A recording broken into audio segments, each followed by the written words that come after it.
Hello everyone, I'm Benjamin Contreras, and welcome back to the Jasper Cat Productions show.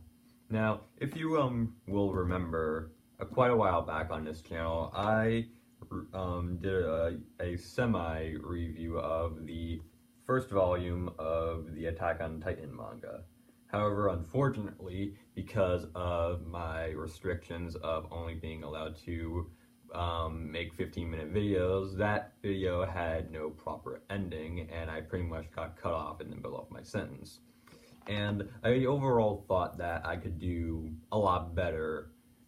I could do this a lot more justice compared to how I did in the previous one. So I'm going to be getting rid of that video and restating what I think of the manga in this video, and every week I will be doing each of the other volumes that I have at this very moment. But for right now, we'll just be taking a second look at the first volume of Attack on Titan by Hajime Isayama, originally published in 2009, and this first volume pretty much covers the up till the first major event in the anime series, if you are familiar with that, which I'm pretty sure you are. But for those who don't know, basically the premise of the story is that there are these humongous human-like creatures called Titans who have nearly they've pretty much brought humanity to become an endangered species now, and as a result the humans have created these giant walls to keep them out, as well as creating this military to help defend themselves from said Titans. And the three major characters, Eren, Mikasa, and Armin, are both in the middle of a rather tragic attack by, of course, this guy right here. And Eren and Mikasa's mother gets eaten, and as a result, Eren wants to join the military, and because Mikasa really cares for him, she decides to join with him. And as for Armin, we don't really get as much of an explanation as to why he's joining, specifically in this first volume. But of course they join, and if you've seen the anime, you know where it would go from there. More Titans invade, more characters die, and an important sort of, I guess you could say, semi-plot twist occurs during the end of the volume. So one of the things that I actually really noticed about the first volume is that so typically manga has a lot more information and story compared to if it gets adapted to an anime series.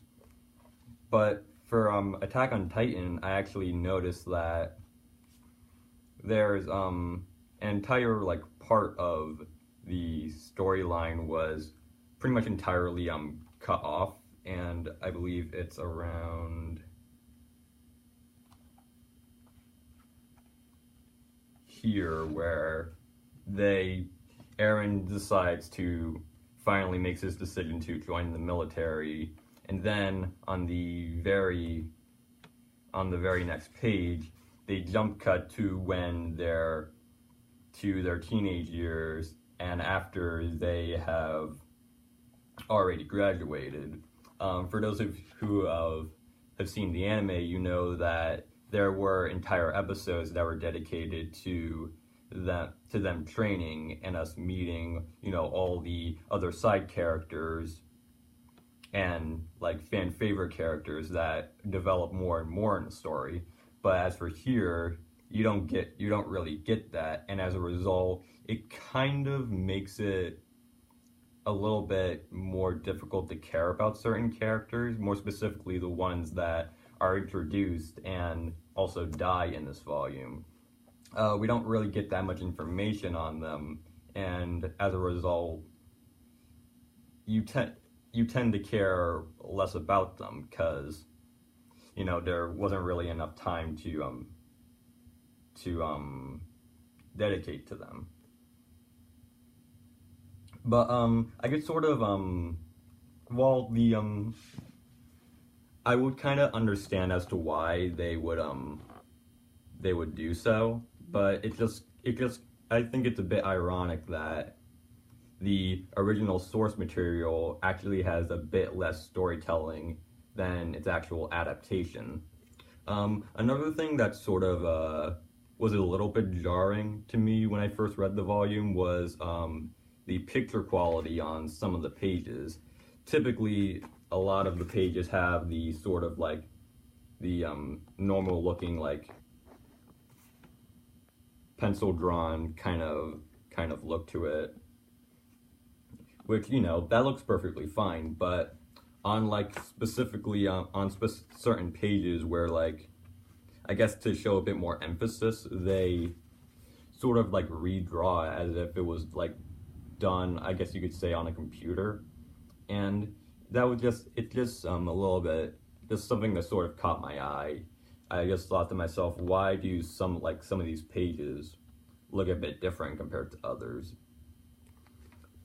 But after a while, it's not too big of a issue to me. Another thing that they did in the first volume that, to my knowledge, they haven't done in any of the others was at the very end. This little, just like little interview kind of thing that that they had with the writer, and they asked some pretty interesting questions there. So I recommend you would read some of it because it's actually kind of funny. They also include a bit of a teaser for the second volume in here, which is pretty cool. Although I'm not quite sure if they only did this for the first volume, then why didn't they do it for all the others? And then of course you have the back page, which tells you you're reading it the wrong way. But overall, the story in here in the first volume is, of course, it has it gives us an interesting setup. It introduces the three main characters, and they give a reason to care about all three of them.